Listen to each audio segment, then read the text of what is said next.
Assalamualaikum warahmatullahi wabarakatuh. Good morning everyone. Welcome to Language Curriculum Design. Eh, Pada pertemuan kali ini kita akan membahas tahapan-tahapan dalam mendesain kurikulum bahasa ya. Di sini sebenarnya banyak sekali tahapan-tahapan untuk mendesain kurikulum. Oleh karena itu pada hari ini kita akan membahas kurikulum design stages part 1 atau bagian pertama ya. Nah, bagian pertama ini ada namanya considering the environment and discovering need. Sebelum kita membahasnya, mari bersama-sama membaca basmalah. Bismillahirrahmanirrahim.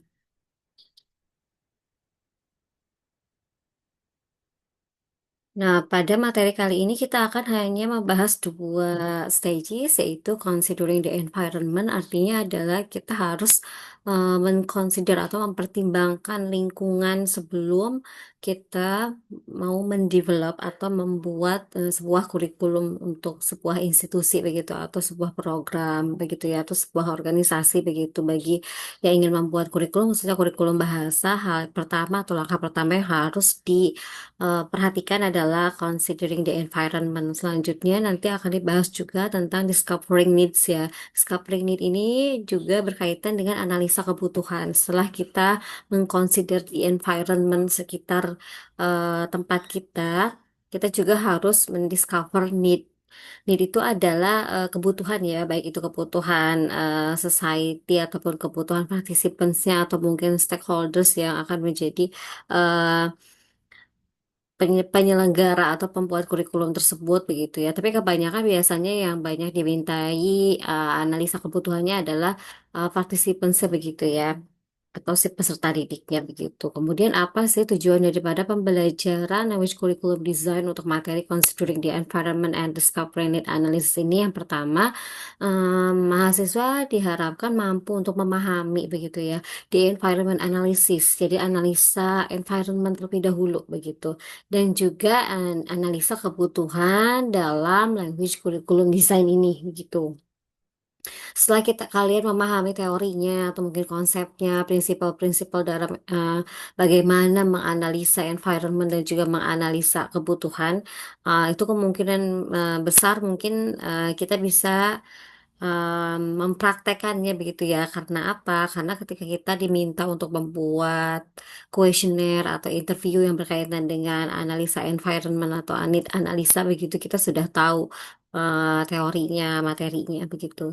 Prinsip-prinsip yang harus kita gunakan ketika membuat data collections yang berkaitan dengan environment analysis dan juga need analisa. Selanjutnya, objektif daripada Learning Language Curriculum Design untuk materi ini adalah mahasiswa mampu untuk mengetahui ya jenis-jenis analisa environment dan juga analisa kebutuhan begitu. Sebenarnya banyak sekali ya types of environment analysis dan juga analisa kebutuhan ini begitu. Ketika kita sudah mempelajarinya pada hari ini atau pada materi kali ini, kemungkinan mungkin kalian akan bisa memilih begitu ya jenis need analisa seperti apa sih yang akan kalian pakai begitu untuk eh, mengexamine need participants-nya begitu.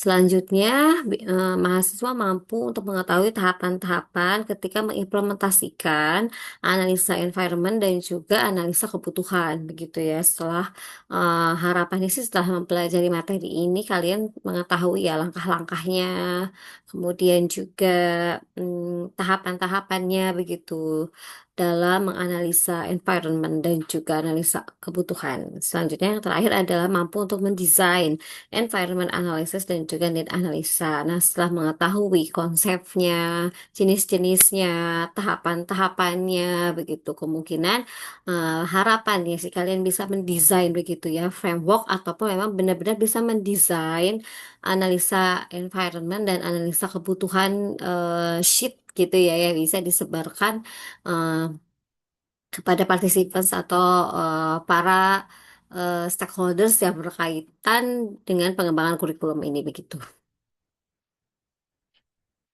Nah, Tadi sudah dibahas sebenarnya bahwa stages of language curriculum design ini banyak ya, kurang lebih ada 8 sampai 9 begitu. Nah, untuk part one ini kita akan hanya membahas dua, yaitu considering the environment dan juga discovering needs begitu ya.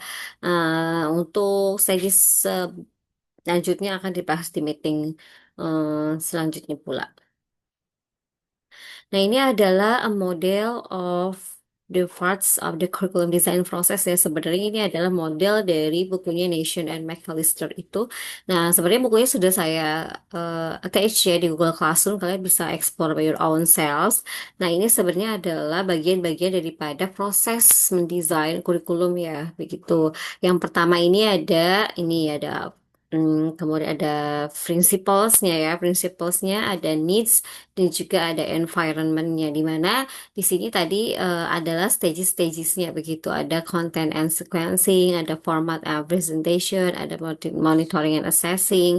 Kemudian ini yang di tengah adalah goals dan yang terakhir ada evaluation ya. Nah, evaluation ini mengapa dia menjadi yang terbesar ya karena evaluation adalah mengevaluasi seluruh stages-stages yang akan kita lakukan dalam mendesain language curriculum gitu ya. Apakah nanti kita akan mengevaluasi prinsipalnya, need-nya, bagaimana environment-nya, kemudian content sequencing seperti apa, tujuannya sudah sesuai atau belum, format and presentation-nya juga sudah sesuai atau belum, monitoring dan assessing-nya juga sudah sesuai atau belum begitu ya. Nah, ini adalah model yang diadaptasi dari Nation and McAllister begitu. Nah, yang pertama yaitu considering the environment. Tadi sudah dibahas ya at the glance bahwa mempertimbangkan environment ini menjadi sangat penting sebelum kita mendesain kurikulum begitu ya. Karena apa? Environment analysis involves looking at the factors that will have a strong effect on decisions about the goals of the course, what to include in the course, and how to teach and assess it ya. Kenapa sih environment analysis ini menjadi sangat penting atau faktor ya, faktor yang menjadi hal utama yang harus diperhatikan begitu ya. Untuk apa ya? Untuk have a strong on decisions about the goals, ya, untuk menentukan tujuan daripada pembelajaran, apa yang harus ada dalam pembelajaran, bagaimana pembelajaran dan juga bagaimana assessmentnya begitu. Nah, itu harus dipastikan environment-nya terlebih dahulu begitu ya. Apakah semisal nih kalian mau membuat kurikulum baru di sekolah kalian begitu misalnya berbasis internasional. Nah, kita cek dulu environment di sekitar sekolah tersebut apakah mendukung begitu. Apakah misalnya dengan mengembangkan kurikulum berbasis internasional itu Pak Nas environment-nya sudah mendukung, participants-participants atau society-nya sudah mendukung begitu.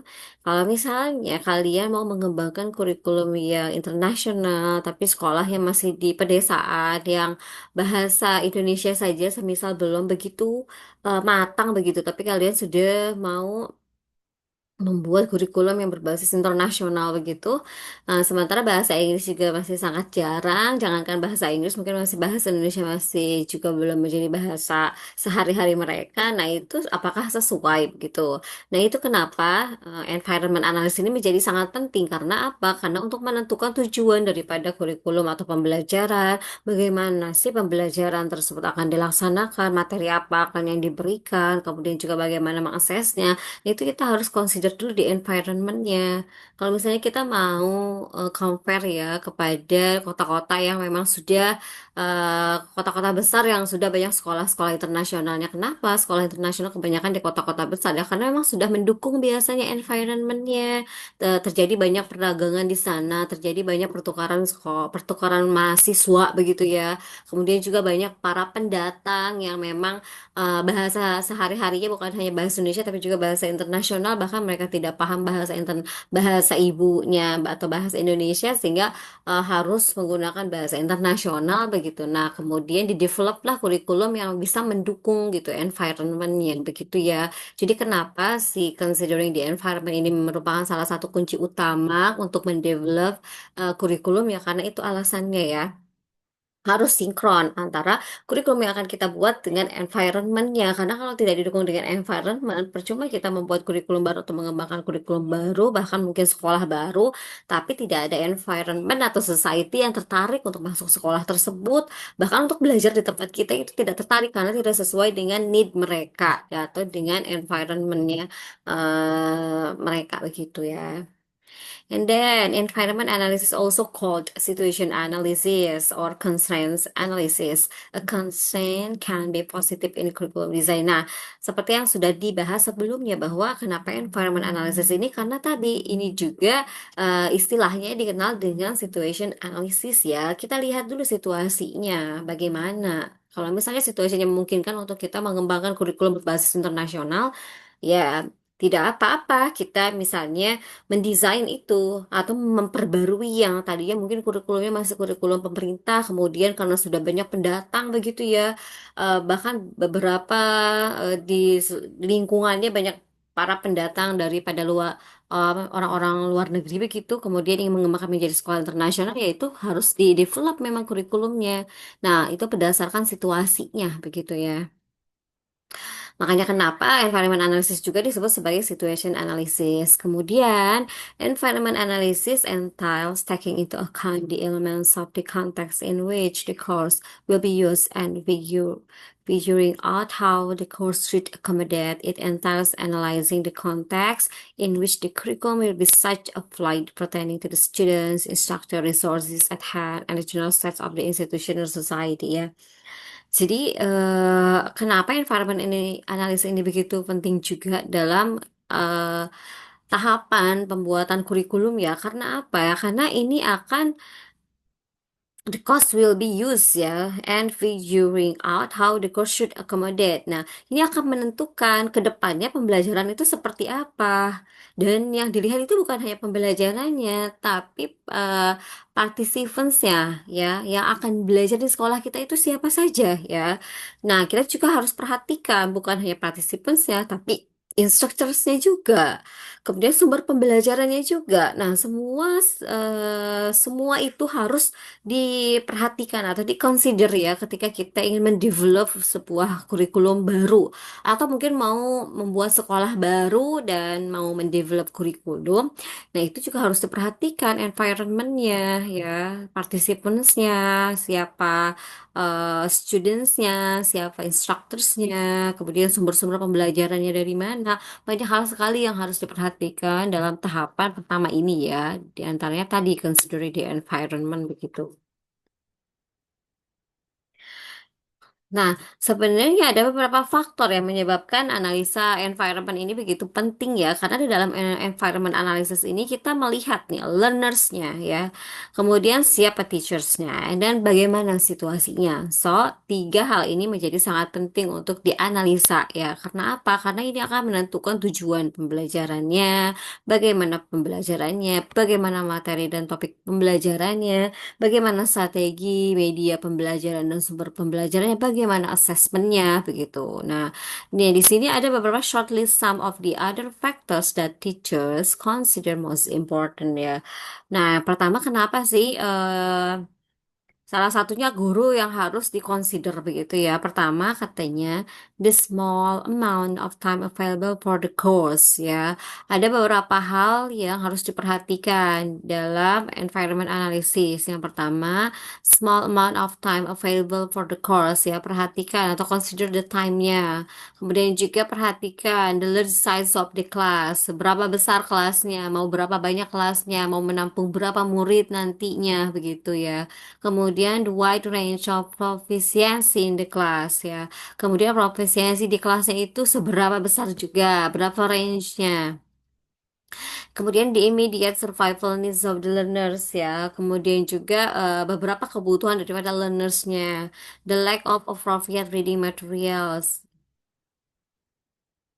Kemudian ada apa namanya reading materialsnya ya, untuk beberapa topik reading materialsnya apakah lacknya seperti apa begitu ya. The teachers lack of experience and training. Nah, ini kita harus perhatikan apa namanya pengalaman-pengalaman gurunya. Kemudian the learners use of the first language in the classroom ya. Kemudian the need for the learners to be more autonomous. Nah, sebenarnya ada beberapa banyak hal yang guru harus consider ya ketika dia mau tadi mau develop di language curriculum ya. Tadi ini ada small amount of time-nya, the class size-nya, wide range of proficiency di kelasnya, kemudian survival needs of the learners-nya. Kemudian apakah reading material atau topiknya juga appropriate. Kemudian teacher juga harus bisa mengconsider their experiences. Apakah penggunaan bahasa yang pertama itu mempengaruhi untuk pengembangan language curriculum yang selanjutnya begitu, dan juga the need for the learners to be more autonomous, dan juga kita harus perhatikan dalam perkembangan kurikulum yang selanjutnya yang tadinya memang mungkin masih bergantung kepada guru, mungkin ya harus bisa lebih autonomous lagi atau belajar mandiri begitu ya. Jadi sebenarnya banyak hal yang harus diperhatikan karena tadi ya di environment analysis sendiri merupakan situation analysis juga. Jadi kita harus perhatikan betul begitu situasi di kelasnya, situasi di environment sekitar sekolahnya, begitu ya. Yeah, so you have to be careful to determine ketika sebelum membuat apa namanya membuat ataupun mendevelop language curriculum ini. Selanjutnya ada lagi tentang list tadi di kelas ya. Kalau ini adalah yang berkaitan dengan teachers tadi harus perhatikan apa saja. Selanjutnya ada list a range of environment constraints ya. When designing a course, the table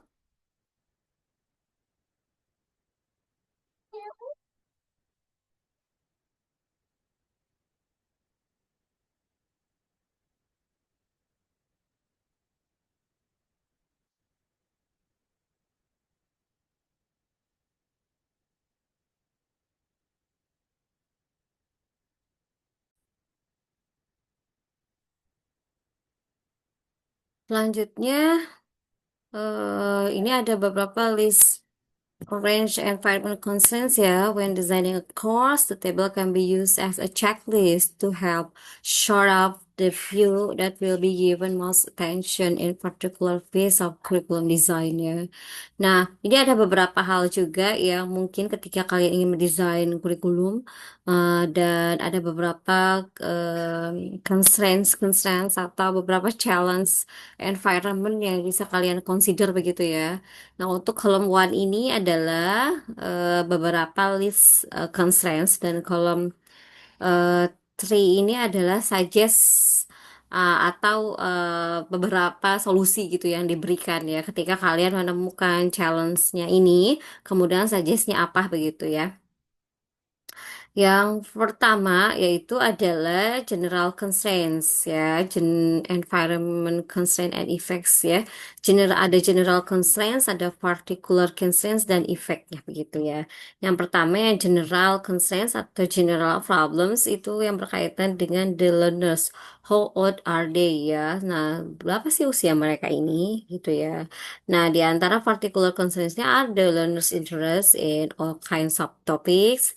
Can the learners do all kinds of learning activities? Nah, ketika kita menemukan challenge atau beberapa constraints yang berkaitan dengan usia si partisipan atau learnersnya gitu ya, pastikan solution atau misalnya suggest yang diberikan oleh para expert itu yang pertama adalah take account of learners' interest ya.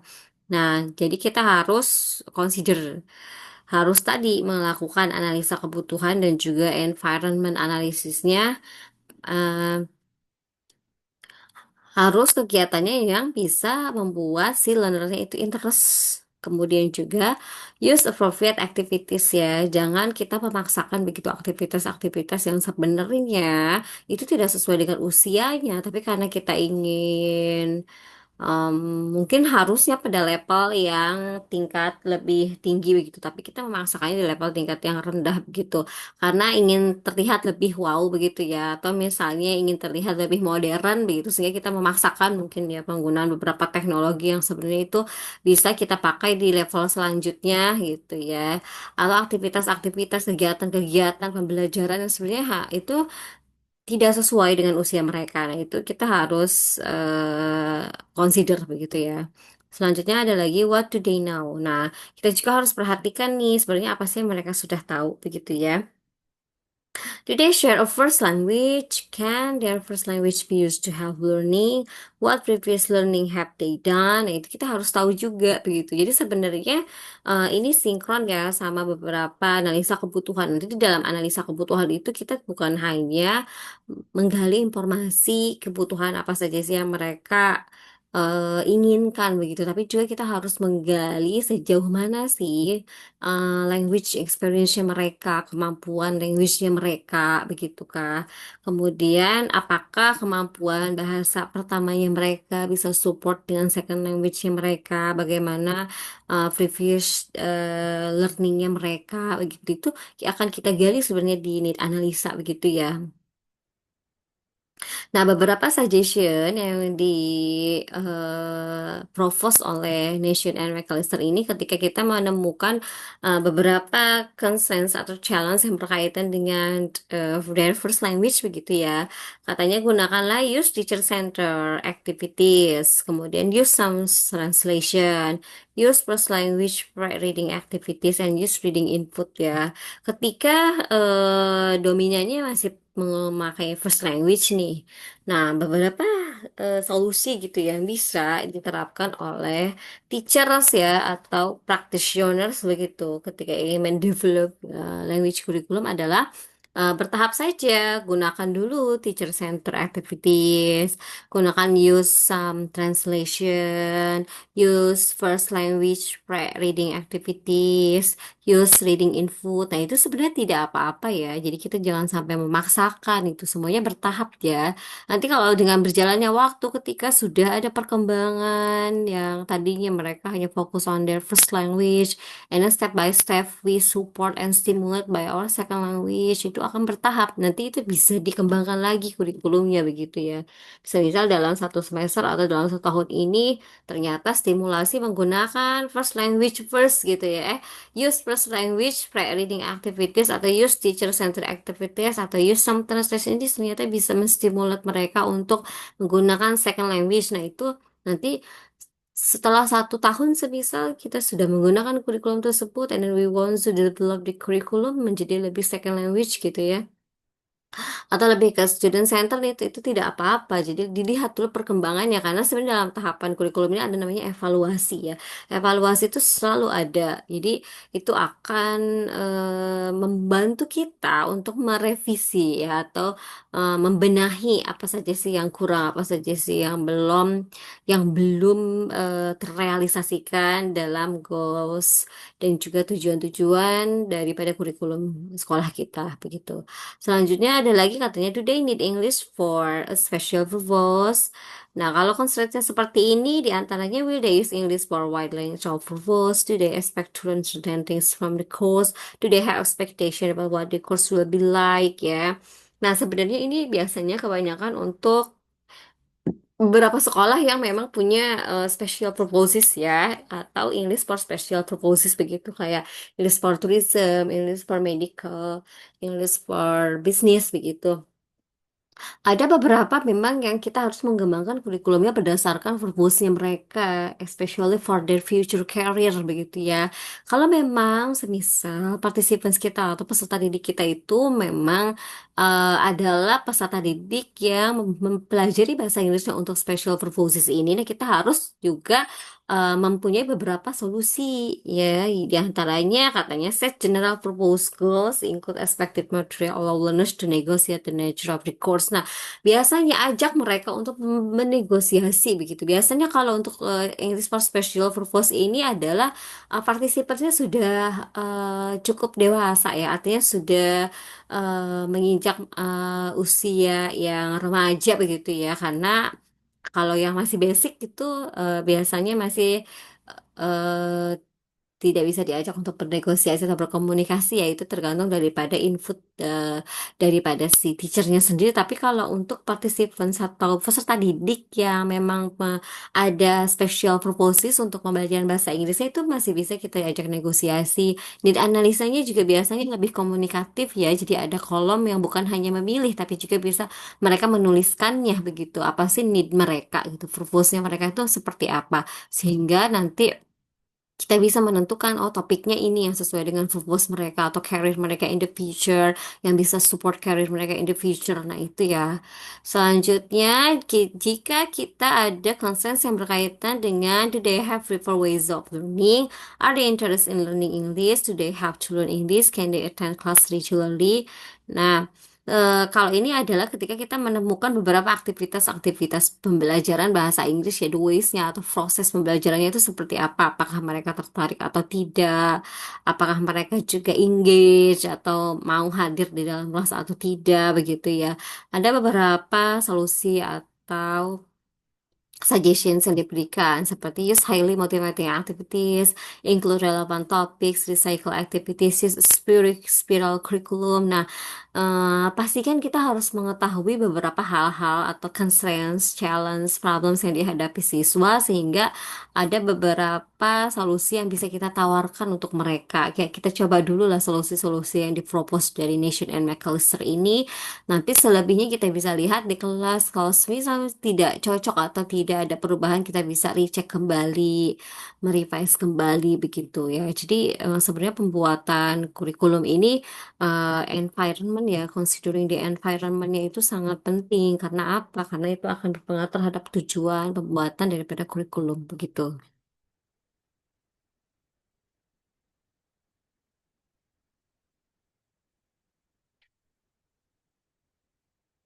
Selanjutnya, kalau tadi berkaitan dengan the learners-nya ya, nah selanjutnya yang berkaitan dengan the teachers-nya, begitu. Apa ketika kita menjadi salah satu stakeholder dalam pembuatan kurikulum, pastikan kita juga perhatikan si gurunya atau consider the teacher-nya. Do they have any shortcoming, challenge atau concerns begitu ya? Are they trained? Are they confident in their use of English? Do they have time for preparations marking? Nah, coba kita cek juga gurunya. Apakah mereka sudah terlatih begitu ya untuk mengajar bahasa Inggris? Can they prepare some of their own material? Can they handle group work, individualized learning?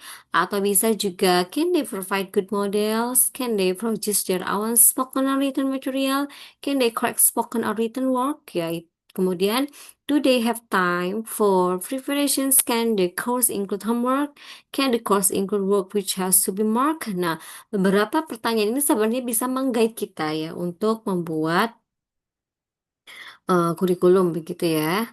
Nah, beberapa suggest dari Nation and McAllister ini katanya provide ready-made activities, use group work activities, provide tab materials, provide a complete set of course material, use activities that do not require feedback, provide homework activities, provide answer keys. Nah, itu beberapa mungkin yang memang challenge-nya ada di teachers. Nah, kita bisa memberikan solusi yang seperti disuggest oleh Nation ini ya, begitu. Sebenarnya ini adalah conditional sih ya. Ketika kita sendiri yang melihat keadaannya, kita bisa memberikan beberapa solution atau suggestions yang diberikan ketika ada challenge-nya dari teacher-nya begitu ya. Selanjutnya, apalagi yang diperhatikan adalah environment analysis selain dengan students-nya, teachers-nya, juga situasinya, begitu ya. Apakah is there a suitable classroom? Apakah ada classroom yang cocok? Apakah classroom yang ada itu sudah memenuhi kebutuhan daripada peserta didiknya gitu? Apakah cukup? Are there enough resources? Kemudian is there enough time? Apakah waktunya cukup? Apakah sumber pembelajarannya sudah ada dan juga cukup begitu ya? Apakah it's worth developing the course? Apakah it is worth ya to develop the course begitu ya? Situasinya juga kita lihat dengan misalnya mau ujian, tiba-tiba kita mau mendevelop kurikulum. Nanti kita lihat setelah ujian, mungkin baru kita membahas beberapa evaluasi daripada proses pembelajaran yang kemarin. Mungkin ada beberapa evaluasi sehingga kurikulumnya harus dievaluasi. Nah, itu harus melihat waktu ya. Kemudian juga eh, can the learners reach their goals in a available time? Is the course intensive? Can the learner gives all their time to the course? Yeah. Can the arrangements of the decks be changed for group work? Is the blackboard big enough and easily seen? Nah, itu untuk yang suitable classroom ya. Kita cek juga classroomnya seperti apa. Kalau memang misalnya mau pakai board marker, berarti apakah sudah memakai whiteboard atau masih memakai blackboard begitu. Kemudian, kalau memang misalnya mau mau memakai beberapa teknologi begitu, apakah kelasnya sudah ada wifi-nya, sudah ada televisinya, sudah ada audionya, sudah ada slide-nya, sudah ada infokusnya begitu ya. Nah, jadi ketika kita mau membuat atau mendesain kurikulum, mendevelop kurikulum itu pastikan hal-hal yang berkaitan dengan teacher, student, situations kelasnya itu sudah juga mensupport begitu ya. Kalau memang belum support ya lengkapi terlebih dahulu begitu ya, lengkapi terlebih dahulu begitu ya. Dengan seiring berjalannya waktu mungkin akan tercapai lah kurikulum yang ideal sesuai dengan impian kita gitu ya. Tapi kita juga harus perhatikan environmentnya begitu. Apakah gurunya sudah benar-benar latih gitu untuk misalnya nih kita mau membuat sekolah yang bilingual atau misalnya international schools. Nah, gurunya seperti apa? Apakah sudah terlatih? Terus kita membuat sekolah yang berbasis teknologi begitu kan, yang semua pembelajarannya berbasis IT gitu. Nah, sudah ada belum beberapa itu teaching aids-nya seperti wifi-nya, TV-nya, audionya, infokusnya begitu. Bagaimana juga pembelajarannya begitu ya. Sumber-sumber pembelajarannya juga apakah sudah sinkron dengan tujuan daripada kurikulum yang kita buat begitu. Misalnya kurikulum kita ingin yang berbasis teknologi begitu ya. Nah, apakah sudah buku-buku sumbernya juga sudah memakai buku yang multimodal atau masih buku yang teks begitu? Nah, harus sinkron ya. Kemudian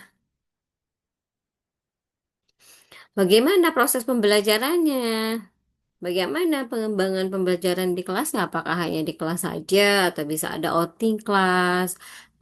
Nah, itu coba bisa dicek ya kita sebagai para pembuat kurikulum begitu.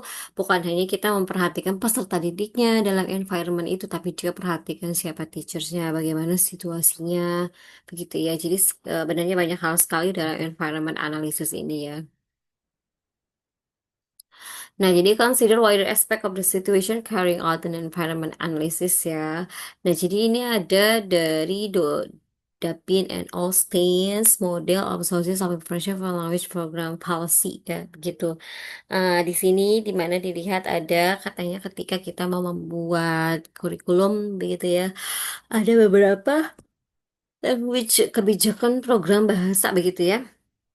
Di antaranya kita harus men-setting language-nya dulu, patterns of language use di society juga apa, political and national konteksnya seperti apa, group and individual attitudes-nya seperti apa, ya.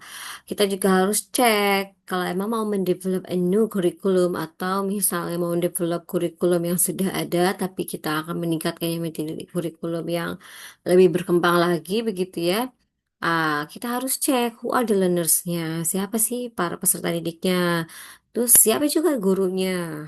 Why is the program necessary? Kenapa kita harus membuat program ini? Misalnya tadi ya, program yang international school atau bilingual language program gitu ya, in new curriculum. Nah, why is the program necessary? Nah, itu apa sih kebutuhannya atau pentingnya?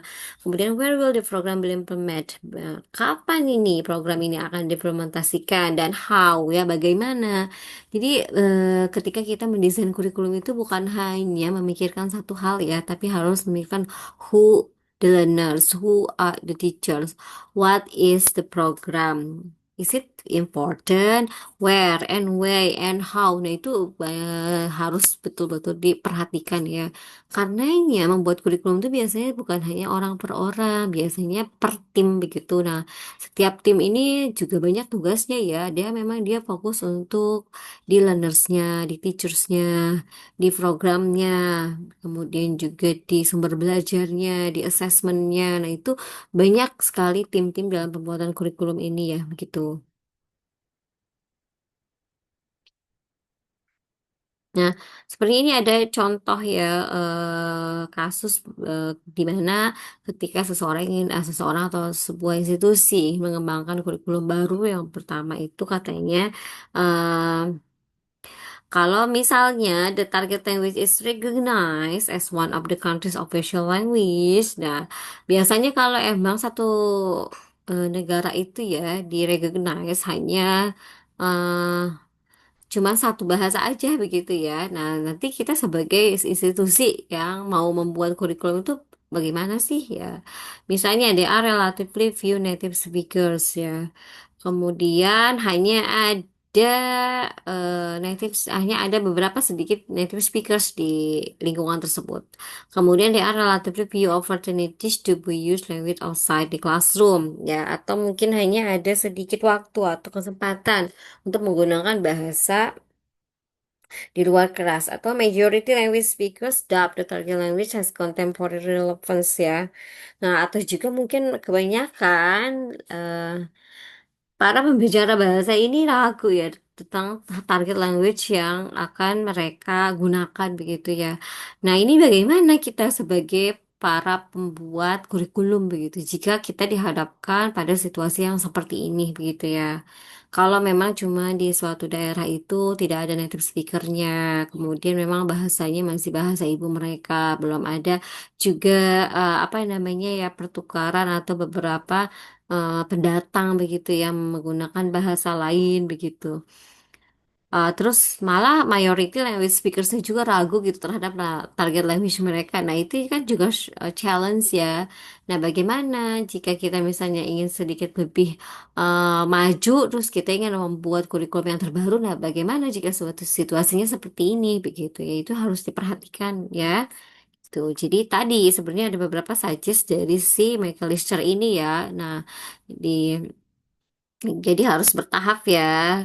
Tadi katanya nggak apa-apa ya, use sound translation, first language, reading activities, use teacher center terlebih dahulu. Nah, itu sebenarnya nggak apa-apa ya. Tahap ya, bertahap. Sebenarnya mungkin kita semua ingin ya kurikulumnya itu menjadi lebih berkembang, lebih maju, sehingga proses pembelajaran juga lebih berkembang dan lebih baik. Tapi kita harus bertahap, jangan memaksakan. Ya, step by step saja. Coba dulu yang sederhana misalnya, kemudian setelah itu naik ya, sesuai dengan evaluasi kita setiap tahunnya begitu. Nah, ada beberapa tahapan dalam environment analysis ya. Tadi sudah dibahas juga bahwa dalam environment analysis ini kita itu harus memperhatikan class size-nya, motivationsnya, learners of diverse proficiency kah, atau specific purpose goals kah, begitu ya. Kemudian yang dalam environment analysis ini kita harus perhatikan both environmental investigation and the application of higher research and theory. Nah, jadi bukan hanya serta-merta kita melihat di lapangan ya, kita juga harus berbasiskan pada teori atau prinsip pendoman dalam pembuatan kurikulum ini, begitu ya. Dan di sini ada beberapa tahapan nih untuk melakukan analisa environment ya. Pertama, brainstorm and then systematically consider the range of environment factors that will affect the goals ya. Ya, di brainstorm dulu lah ya, di analisa secara general dulu begitu ya, beberapa faktor environment yang akan mempengaruhi proses pembelajaran ya. Kemudian ketika kita sudah brainstorm itu kayak memetakan gitu ya, oh ini faktor yang masuk ke situasi, atau ini faktor yang masuk ke students, faktor yang masuk ke teacher, faktor yang masuk ke sumber pembelajaran, faktor yang masuk ke media pembelajaran gitu. Nah, itu di brainstorm dulu ya, dipeta-petakan dulu faktor-faktor apa saja sih gitu ya dalam environment ini yang mungkin akan memberikan dampak terhadap proses pembuatan kurikulum yang baru begitu. Nah, itu di brainstorm dulu. Selanjutnya choose the most important factors ya. Nah, jadi pastikan ya kita harus memilih nih ya faktor-faktor yang penting, yang paling penting ini yang mana nih yang bisa di-improve gitu ya. Kemudian juga atau mungkin faktor-faktor mana yang bisa kita eh, gali sehingga bisa disupport di kurikulum selanjutnya begitu yang akan kita buat. Decide what information you need to fully take account of the factor. The information can come from investigations of the environment and from research and theory. Ya. Setelah itu, setelah kita choose, memilih, kita juga harus memutuskan, ya, memutuskan faktor mana nih yang akan kita improve dalam kurikulum baru misalnya ya. Nah itu bisa juga disupport dari investigations of the environment-nya ataupun dari hasil research dan teori begitu. Kemudian apalagi consider the effects of each factor on design of the course. Pastikan juga ketika kita sudah memilih da consider the effect-nya nih ya dampaknya. Kalau memang kita mau improve atau mau mengadakan program ini di kurikulum baru. Nah, efeknya gimana begitu ya? Dampaknya seperti apa? Itu harus diperhatikan. Terus saja sampai go through step 1, 2, 3, 4 again ya, sampai kita menemukan yang pas begitu ya. Program ini apakah sudah sesuai faktor apa sih yang bisa kita jadikan program baru dan bisa membantu proses pembelajaran bahasa begitu. Jadi ini adalah steps in environment analysis ya. Jadi harus di brainstorm dulu. Habis di brainstorm kita choose, pilih the most important factors yang bisa di revise, di renew, di improve, di develop, decide. Setelah di decide, kemudian di consider dampaknya. Dan jika memang dampaknya mungkin sedikit dan memang sudah yakin, nah baru kita bisa go on begitu ya.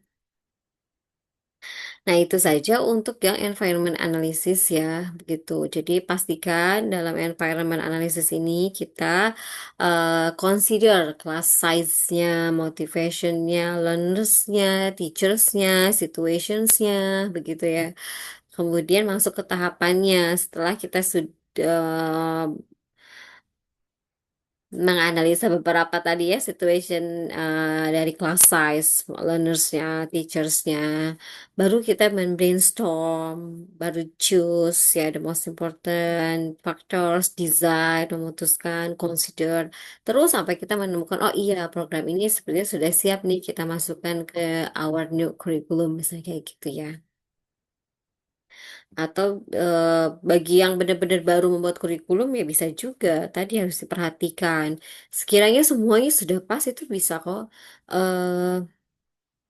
membuat kurikulum baru. Misalnya, oh sudah tidak ada kendala nih baik dari si class size-nya, learners-nya, situation-nya. Bisa kita kayaknya membuat kurikulum internasional gitu ya. Just the example, itu hanya contoh. Setelah kita melakukan environment analysis and then would like to do the need analysis ya. Di mana need analysis adalah analisa kebutuhan. Analisa kebutuhan adalah the activities involved in gathering information that will serve as the basis for developing a curriculum that will meet the learning needs of a particular groups of learners.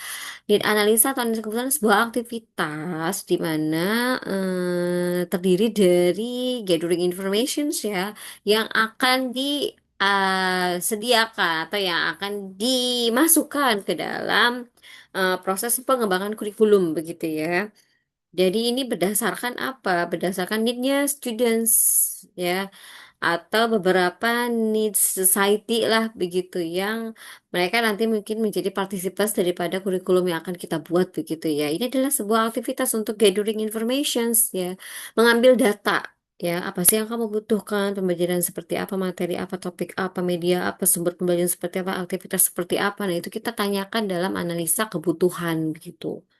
Need analysis itu examines what the learners know already and what they need to know.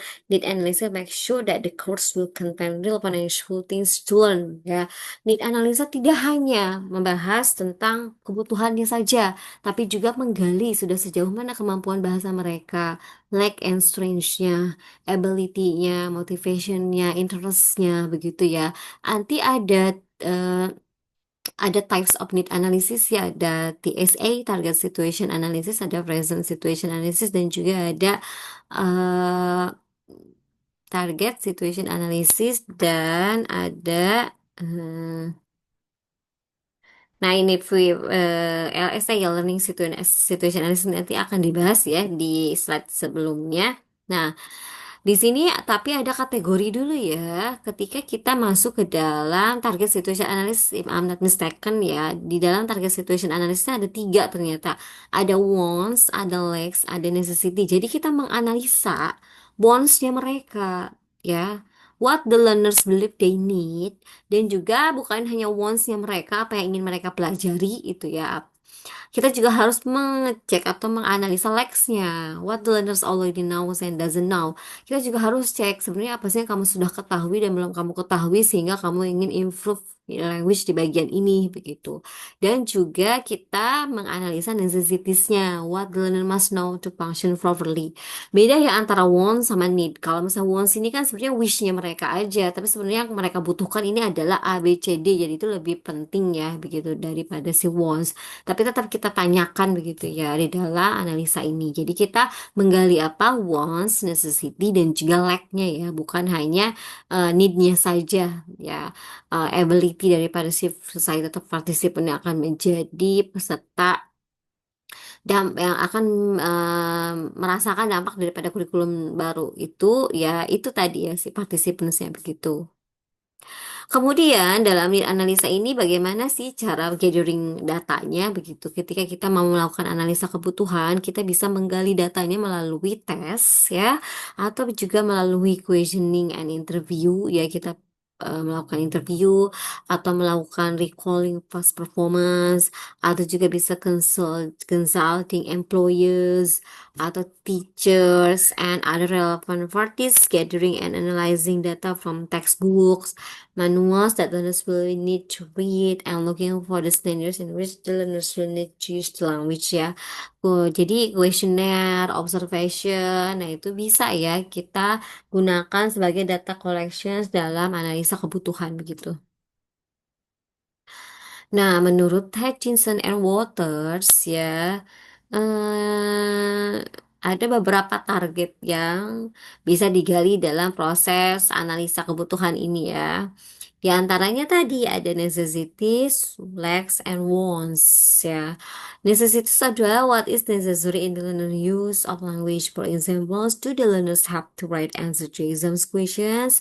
What do the learners like? For example, are there aspects of writing that were not practiced in the previous learning? Atau what do the learner wish to learn? Nah, ini adalah tiga hal yang harus digali ketika kita mau membuat analisa kebutuhan, yaitu kebutuhannya apa, necessitiesnya, likes-nya mereka apa, sama wants-nya mereka apa sih, gitu ya. Jadi nanti ketika membuat questionnaire misalnya, kalian jangan hanya fokus terhadap need-nya aja, tapi juga kita harus bertanya, kekurangan kamu ini dalam dalam bahasa Inggris itu dalam skill mana sih, misalnya kayak gitu, atau speaking, reading, writing, misalnya kayak gitu. Nah, kalau sebenarnya apa sih yang kamu mau dalam proses pembelajaran bahasa Inggris yang kamu lebih butuhkan, nah itu harus ditanyakan dalam analisa kebutuhan. Apakah pembelajaran sekarang sudah support your future career atau your apa namanya expectation dalam bahasa Inggris? Nah, itu juga bisa ditanyakan dalam need analisa ya. Makanya kenapa ketika membuat analisa kebutuhan kita bukan hanya fokus pada satu saja, tapi kita fokus terhadap likes-nya, kekurangan para participants, strengths and shortcomings-nya mereka dalam berbahasa, wants-nya, dan juga necessitiesnya begitu. Need analisa itu ada dua, ada subjektif dan juga objektif ya. Kalau subjektif itu ya apa sih? Nah, tapi sebelumnya ada beberapa eh cara ya untuk menggali analisa kebutuhan partisipan itu, yaitu dengan cara Melakukan kuesioner, personal interviews, data collection, seperti gathering exam papers atau textbook, kemudian juga observasi dan juga ada informal consultation. Tadi sebenarnya sudah dibahas ya, begitu. Jadi sebenarnya ini bisa kita pakai untuk menggali analisa kebutuhan daripada participants kita, begitu. Nah, lalu apa bedanya antara subjektif dan objektif ya? Nah, kalau subjektif needs ini adalah yang mendiscover through learner self-assessment using list and scales and question interviews. Nah, kalau yang subjektif ini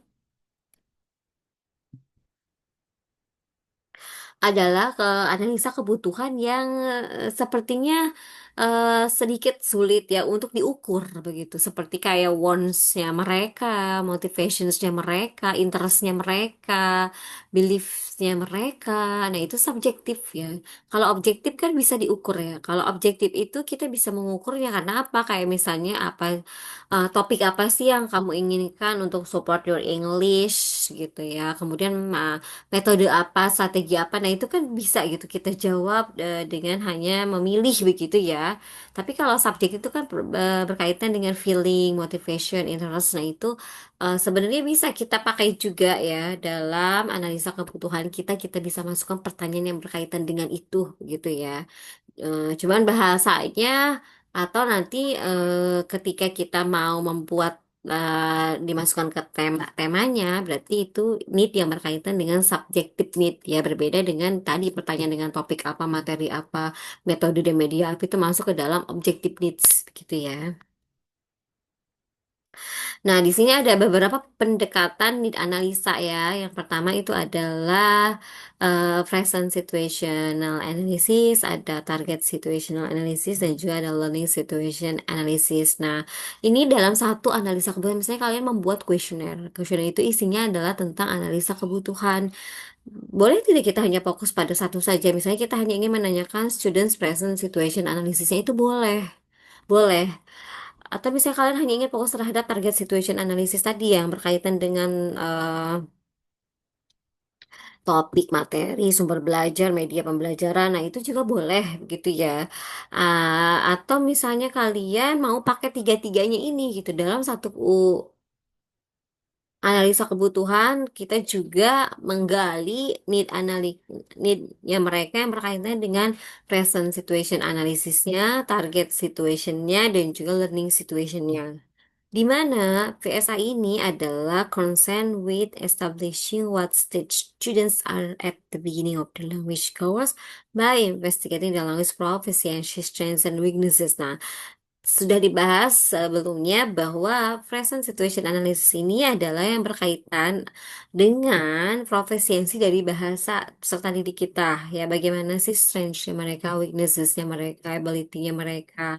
Itu dalam present situation analysis. Ketika kalian membuat analisa dan fokusnya hanya itu, berarti pertanyaannya berkaitan dengan their language proficiency, strengths-nya mereka, weaknesses-nya mereka. Begitu ya. Kemudian kalau misalnya kalian membuat need analisa yang berkaitannya dengan target situation analysis, nah ini berarti fokusnya terhadap current situation, whether it is their current necessity, strengths and wants. Nah, tadi di dalam TSA ini ternyata lebih lengkap ya. Kalau present situation analysis hanya fokus on their language proficiency, strengths and weaknesses, tapi di dalam TSA atau target situation analysis ini kita bisa mengecek semuanya ya, karena ada tiga, ada necessitiesnya, ada likes-nya, ada wants-nya kebutuhannya apa, kekurangannya mereka apa, wants-nya mereka tuh apa dalam TSA ini.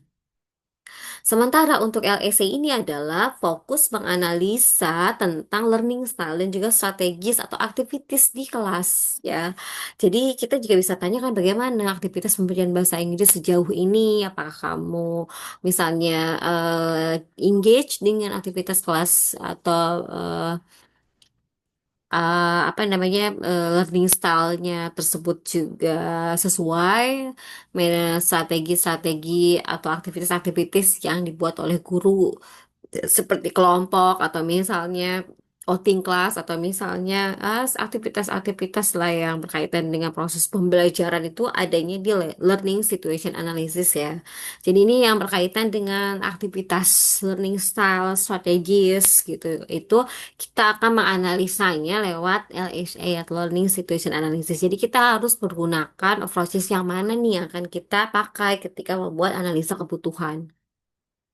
Apakah yang tadi yang present situation analysis yang fokusnya di language proficiency, strengths and weaknesses, atau tadi yang TSA ini yang lengkap ya, karena ada necessities, likes dan wants-nya, atau yang hanya fokus terhadap situasinya saja, learning situation analysis, proses aktivitas pembelajaran di kelasnya itu seperti apa. Nah, itu kalian bisa memilih salah satu atau mungkin tiga-tiganya ingin kalian masukkan dalam satu unit analisa itu boleh ya, gitu. Nah, ini adalah beberapa detail yang berkaitan dengan PSA, LSA, and TSA ya, yang diadaptasi dari Chemir. Nah, Chemir mengatakan bahwa present situation analysis ini adalah biasanya aktivitas-aktivitas atau analisa yang kita gali yang berkaitan dengan learner center need ya, di mana learners motivationsnya ya, learner self-perceptionsnya, language proficiency-nya, strengths and weaknesses in language skills-nya, sources of information about learners-nya, reason and expectation for taking the course-nya, aims to determine student present level. Kalau kalian ingin menanyakan tujuan kamu belajar bahasa Inggris itu apa sih? Atau alasan kamu, harapan kamu untuk belajar bahasa Inggris ini apa sih? Atau misalnya kekurangan, kelebihan kamu dalam belajar bahasa Inggris ini apa sih? Persepsi kamu terhadap pembelajaran bahasa Inggris sekarang ini apa sih? Motivasi kamu belajar bahasa Inggris itu apa sih? Itu berarti kamu menggunakan pendekatan present situation analysis ya. Jika yang berkaitan dengan motivations, beliefs, strengths, weaknesses, reasons, expectation itu adanya di VSA atau present situation analysis. Jadi buatlah analisa kebutuhan yang misalnya ingin fokus terhadap tadi, berarti masuk ke gunakan approach VSA. Selanjutnya, jika kalian ingin ya mengetahui atau menganalisa bagaimana ya proses pembelajaran di kelas itu ya, cognitive effectiveness-nya, information about subjective needs-nya, proses oriented-nya, contents to be tough-nya, language skills to reach target-nya, itu ada di learning situation analysis ya. Sementara kalau di TSI atau target situation analysis ini berarti kita fokus terhadap targetnya. Ya, apa saja biasanya yang ada dalam target situation analysis adalah information about objective of product oriented needs, what students need to be able to do in English as a result of the course, which language skills are prioritized ya, topiknya, materinya, kemudian juga assessmentnya begitu ya. Nah, ini bisa kok dipakai dalam target situation analysis karena target situation analysis sebenarnya bisa juga ya menanyakan apa yang ada di dalam PSA karena dia sudah ada likes, necessities dan wants-nya.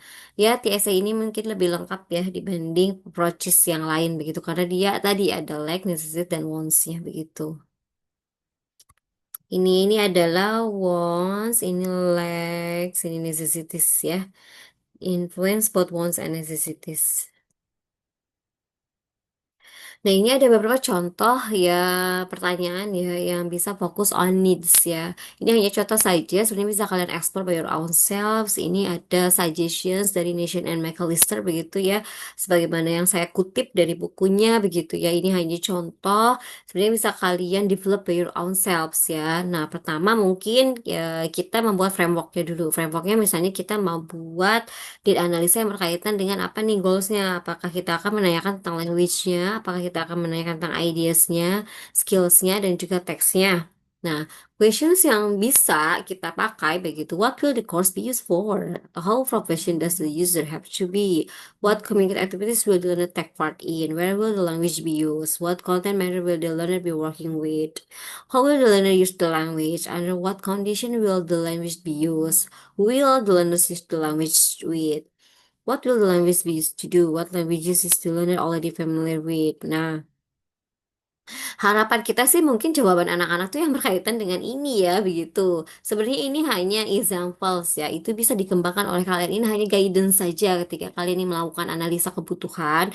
Pastikan goalsnya terlebih dahulu, lalu buat questionnya, lalu ada beberapa information, answer yang mungkin kita harap sih mereka bisa menjawab ini begitu. Tapi ketika tidak sesuai, nah itu harus direcek kembali ya, di analisa kita sebenarnya udah valid apa belum sih questionsnya.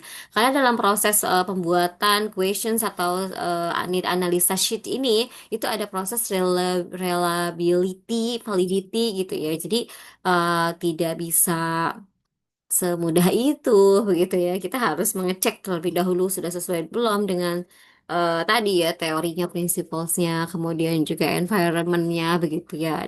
Semuanya butuh proses ya. Jadi tidak semudah itu, tapi kita harus belajar. Kalau dengan belajar semuanya akan menjadi mudah ya. Ini hanya contoh saja ketika kalian membuat questions for need analisa begitu ya. Kemudian ada lagi juga mungkin pertanyaannya yang berkaitan dengan motivations. Kita bisa menggunakan pertanyaan yang what is your attitude towards the community whose language you want to learn? Atau how much does it matter if you don't succeed? Do you need to learn the language to be able to achieve certain specific tasks or do you want to learn enough to be accepted as a member of the foreign language community? Nah, kalau misalnya pertanyaan yang berkaitan dengan aims, what do you want to be able to do in the language? Ya, atau yang berkaitan dengan function, misalnya kita mau menggali functionsnya daripada peserta didik kita, what will you use to making a language, atau what kind of situation will you have to perform in, what function apa which do you primarily need, ya, atau mungkin yang berkaitan dengan information, what kind of linguistic information do you need to meet your needs, which are the most important, technical vocabulary, the precise meaning of intonations, correct pronunciation, or the set of ready-made sentences to get by with. Atau juga dengan activities. Activities bisa kita tanyakan ke mereka, what do you need to do, learn what you want, how much time can you devote to it, what are your learning habits, do you like working on your own. Nah, ini ada beberapa contoh saja. Sebenarnya bisa kalian kembangkan. Ini adalah suggest questions when you want to do the need analysis ya. Ini dari Nation Academy Lister. Sebenarnya banyak ya. Hanya ini yang saya show to you. Nah, bukunya kan ada. Kalian bisa cek by your own self. Ini hanya contoh saja. Ketika kalian ingin melakukan analisa kebutuhan yang berkaitan dengan motivation, aims, function, information, activities, atau language, ideas, skills, tech. Nah, ini adalah contoh pembuatan pertanyaannya ya, gitu. Nah, ini sebenarnya sudah saya sudah pernah membuat beberapa ya tentang analisa kebutuhan ini untuk penelitian saya sendiri begitu. Nah, ini, jadi what constraints do you experience in reading English text? Nah, ini adalah berkaitan dengan present situation analysis ya. Tadi saya sudah menanyakan Lex dan juga apa namanya berkaitan dengan motivation, expectation itu namanya present situation analysis ya, begitu. What do you need to support your reading comprehension? Nah, ini lebih fokus kepada TSA-nya. Which types of listening testing ini juga sama TSA ya. Which genres, nah ini juga TSA. Nah, gitu. Di bawah mungkin ada beberapa lagi. Ini ada contohnya di Google Classroom ya. Jadi ini hanya contoh daripada analisa kebutuhan yang pernah saya buat begitu. Jadi analisa kebutuhan saya ini saya bukan hanya fokus terhadap satu approach saja ya. Saya ingin menggali banyak hal. Jadi saya membuatnya menggunakan pendekatan situation analysis, kemudian juga target situation analysis dan learning situation analysis. Jadi kalau tidak salah ini ada pertanyaannya ada 15 atau 20 begitu. Nah, di dalam 20 itu ada pertanyaan yang berkaitan dengan present situation analysis, pertanyaan yang berkaitan target situation analysis dan juga pertanyaan yang berkaitan dengan learning situation analysis gitu ya. Justru itu bisa dibagi-bagi oleh kalian, yaitu sebenarnya it based on your goal sih gitu. Jadi kita bisa mengembangkannya. Adapun ini hanya guidance saja. Kan segala sesuatu yang harus berdasarkan teori ya. Teorinya sudah kita dapat, sudah kita pelajari, selebihnya kita bisa mengembangkannya. Tapi jangan keluar daripada apa yang sudah menjadi prinsip-prinsip dalam pembuatan analisa kebutuhan gitu ya. Well, I guess enough ya for today. Jadi materi kali ini yang berkaitan dengan considering the environment dan juga discovering needs ya. Tadi sudah dibahas bahwa dalam pembuatan kurikulum itu ternyata banyak tahapannya. Tahapan yang pertama ini kita harus mengconsider environmentnya kita. Environment kita biasanya harus banyak dikonsider adalah siapa studentsnya, teachersnya, situationnya seperti apa begitu. Sementara dalam need analisa kita juga ada beberapa approaches ya atau types of need analisa. Tadi ada VSA, Present Situation Analysis, ada TSA, Target Situation Analysis, dan juga ada LSA, Learning Situation Analysis. Jadi itu berdasarkan kebutuhan daripada analisa kita. Kita ingin menggali apa? Silahkan pakai approach yang mana. Kalau memang misalnya kita hanya ingin menggali motivasi, beliefs, expectations, kemudian aims, itu ada di present situation analysis. Tapi kalau misalnya kita ingin menggali activities-nya mereka, kemudian juga strateginya, metodenya, begitu ya, kegiatan-kegiatan di kelasnya itu pakainya learning situation analysis. Tapi jika ingin lebih detail begitu ya, kayak necessities, likes dan wants-nya itu ada di target situation analysis. That's what I have to discuss to you about language curriculum design stages part 1. Thank you so much for today. Let's close by Alhamdulillah. Assalamualaikum warahmatullahi wabarakatuh.